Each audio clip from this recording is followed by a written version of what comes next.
yote yale. Oh, Calvary, Calvary, Calvary. Praise God. I greet you all in the name of our Lord Jesus Christ. I'm Pastor Peter Kagwe, ministering with Grace Bible Church here in Mombasa. I want to welcome you to our service today, and especially in the continuation of our sermon last Sunday, whereby we spoke about the impact of Christ's love. And we were able to see two important things that actually is an impact from the love of Christ. And that was that the love of Christ actually motivates us to serve God. This is what Paul was actually saying, that through the love of Christ that he demonstrated, this is the love that actually pushes me and you and motivates you and me to serve the Lord.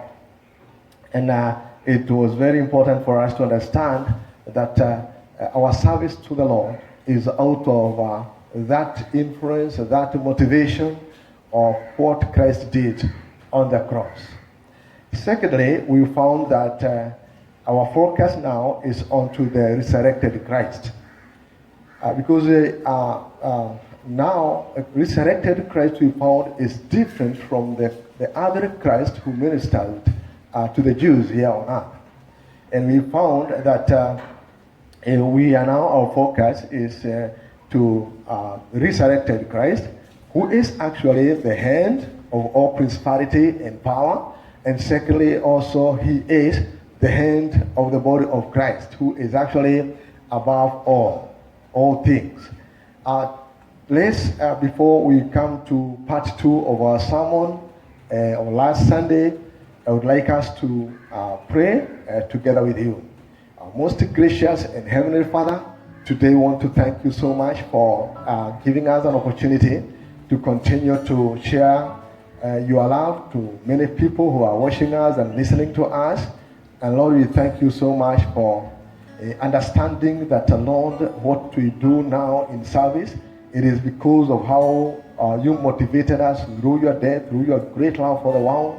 And we thank you so much that also we are not focusing on the earthly Christ. We are focusing on resurrected Christ, the glorified Christ, and that is Jesus Christ. We thank you today as we continue in our second part of this sermon.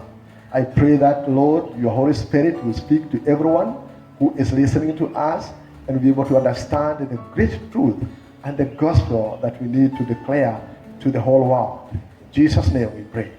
Amen. Thank you very much, my viewers. This morning, we want to really thank you so much for joining us again and listening to us, praying for us, as well as we are praying for you wherever you are in this world. I want also to appreciate the family of Grace Bible Church in Mombasa, who are actually also praying for us and supporting us. We really thank you so much wherever you are in your houses. We continue to thank you so much, and we are praying that you continue to join us in this wonderful service. Wherever you are in your house, we pray that you join us together as we fellowship and share the word of God together. Thank you very much. We are now today looking at 2 Corinthians chapter 5, verse 17 to 21. 2 Corinthians chapter 5, verse 17 to verse 21. Last Sunday we were able to handle the three verses, that is verse 14 to 16. Today is verse 17 to 21. And I'm going to quickly read the word of God as it is in the scripture. That is 2 Corinthians chapter 5 and verse number 17. Therefore, if anyone is in Christ Jesus, he is a new creation. All the things have passed away. Behold, all things have become new. Now all things are of God, who has reconciled us to himself through Jesus Christ, and has given us the ministry of reconciliation. Verse 19. That is, that God was in Christ reconciling the world to himself, not imputing their trespasses to them, and has committed to us the word of reconciliation. Now then, we are ambassadors of Christ. As though God were pleading through us, we implore you on Christ's behalf, be reconciled to God. For he made him who knew no sin to be sin for us, that we might become the righteousness of God in him. We thank God for this passage. We start by verse 17, where Paul has spoken about two things. He has spoken about the new creation and the old creation. According to the New King James Version that I'm reading from, he has mentioned about two things there. If anyone is in Christ, he is a new creation. Old things have passed away. Behold, all things have become new. The first question we need to ask this morning is, what does the phrase "a new creation" mean? As I was going through the scripture, I found that Paul was speaking simply about two programs of God. He was speaking about the old he referred to the law of Moses, and the new he referred to grace, dispensation, or the body of Christ in this dispensation of grace. So the new creation simply means that old dispensation of the law, with all its ceremonies, commands, and penalties, has given place to the dispensation of the grace of God.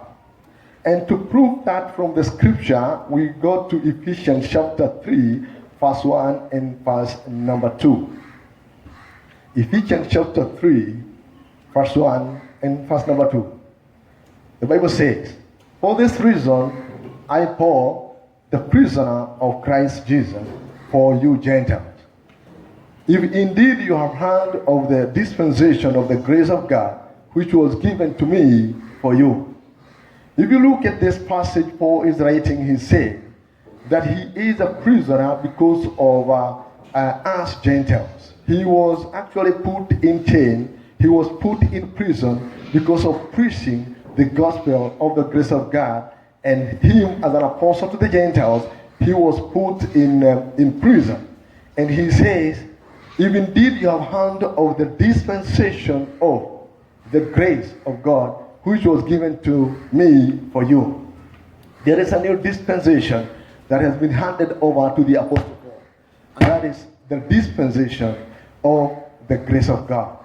And that dispensation was revealed through Jesus Christ. It was through the revelation that he received about the dispensation of the grace of God. That's what he says. If indeed you have heard of the dispensation of the grace of God, which was given to me for you. This is a new dispensation that was given to the Apostle Paul after the Jews rejected Christ, and they rejected God the Father, and rejected God the Holy Spirit. When they did that, that is the time that God revealed a new program of God, that is the dispensation of grace.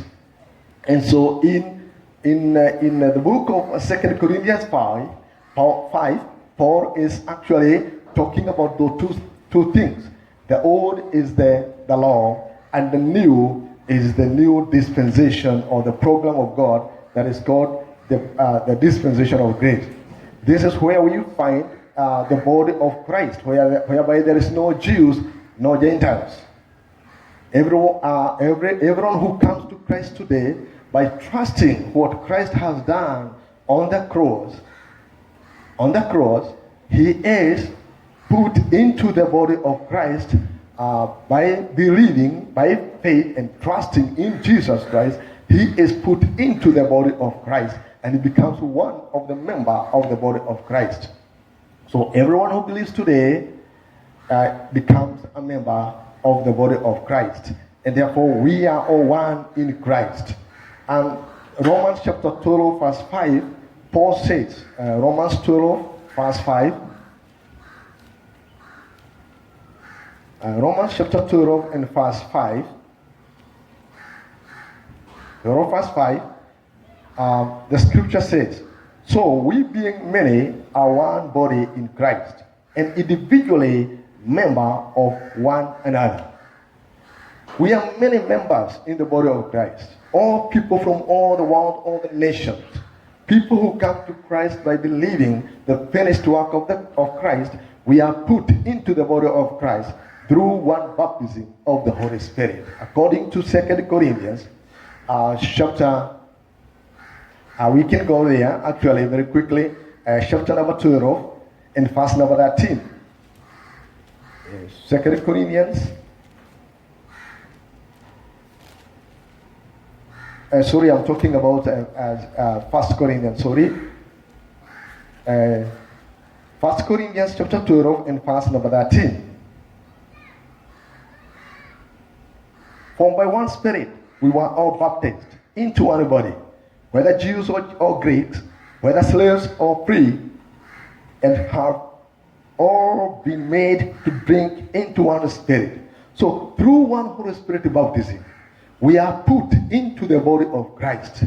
We are identified with the death, burial, and resurrection of Jesus Christ by trusting what he has done through one baptism of the Holy Spirit.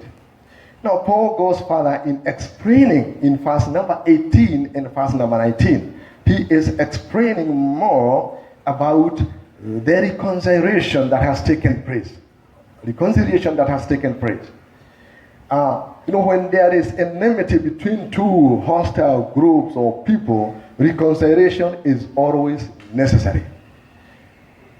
God himself, because of the enmity that was there between Jews and Gentiles, and according to Ephesians, and I'm going to go there very quickly, Ephesians chapter 2,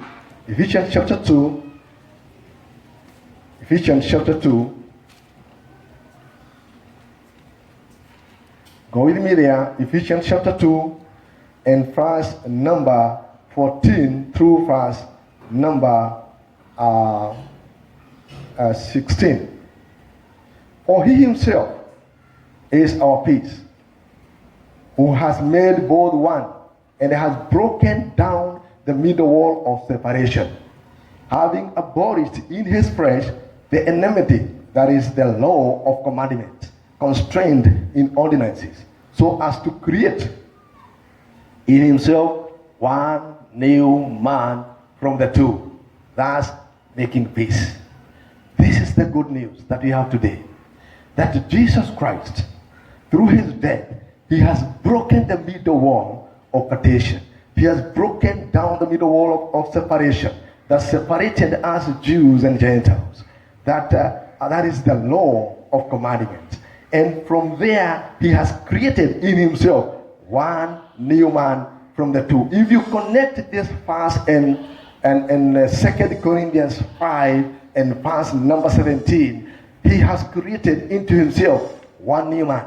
And that is the body of Christ. And that is the body of Christ that he has created in this dispensation, where there's no Jews, no Gentile. The two has, here we see a new creation, and that he has made peace between the two.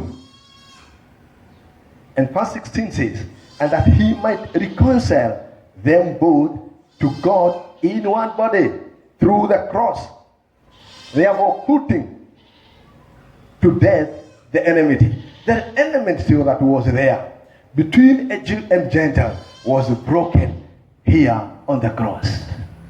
And this is the good news that the whole world needs to hear about. The whole world wants to hear about the reconciliation that a sinful man and a holy God, we could not be able to reach the standard of God. But through the death of Jesus Christ, we have now been reconciled. God has reconciled. And this is the work of God. So, one very important point we make in our summary is that God has reconciled us to himself by Jesus Christ, according to verse 18. And we see in Romans chapter 5 verse 10, while we were enemies, we were reconciled to God through the death of his Son, Jesus Christ. God loves us so much. God loves you so much. And therefore this day and today, I want to encourage you that this is the gospel that the whole world needs to hear about. How God has reconciled man to himself through Jesus Christ. My second point, God has committed to us the message of reconciliation, the word of reconciliation. This is the true gospel. That in verse 19, we go there very quickly, verse 19.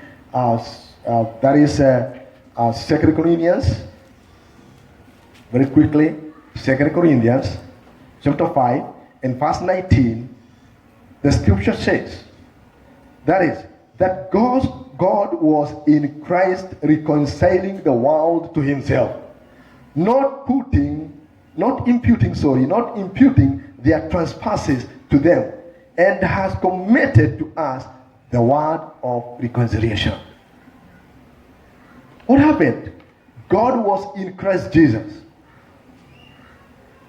reconciling the world of man, to himself through Jesus Christ. And the Bible says very clearly, very good news, that he was not counting the sins of mankind. He put all the sins of this world to his Son Jesus Christ. He was not counting any sin. This is what Paul is saying. When he was reconciling the world to himself, he was not counting any sins of any man, because he had put the whole sins of the whole world to this man Jesus Christ. So God was in Christ where? At the Calvary. Not counting our sins against ourselves. At the cross, Jesus paid it all. He paid the full penalty of sin. He paid the full penalty of sin. It doesn't matter what kind of sin that we have done, he paid it in full here on the cross. This is the good news. This is the good news.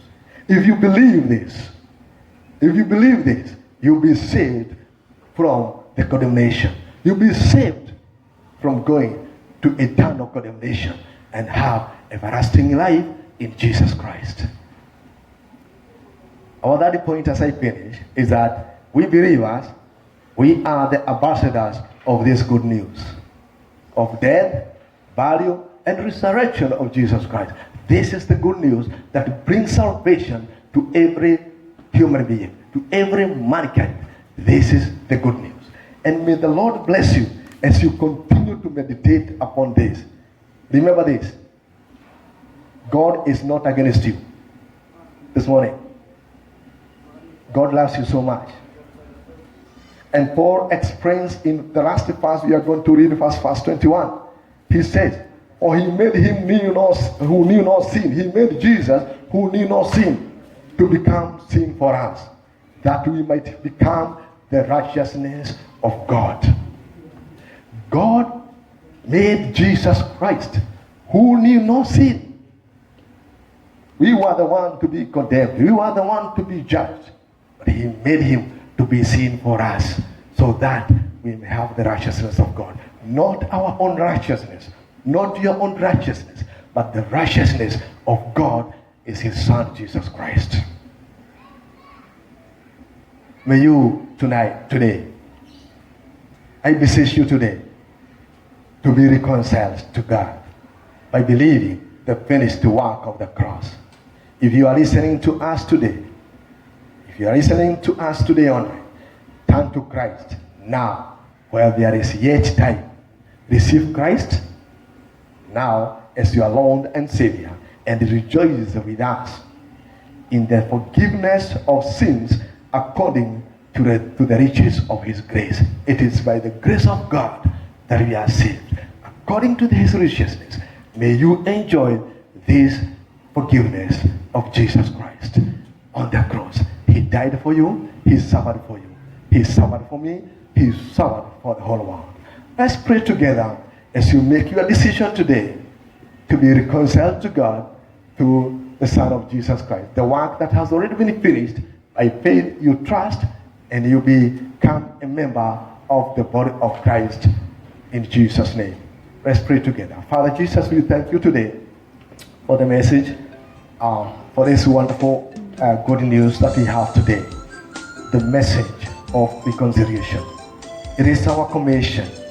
It is our task now to tell the world and to tell them about the good news and to tell them that Christ died for the sins of the whole world and that they may believe the finished work of the cross and they may come together and join together into the body of Christ. And therefore, Lord, we thank you for our hearers today and those who have listened to our message today. Lord, may you stretch your blessings upon their lives. May you, Lord, convict them through your Holy Spirit so that they may be able to trust the only Jesus Christ, your Son, who suffered because of our sins. In Jesus' name we pray. Amen.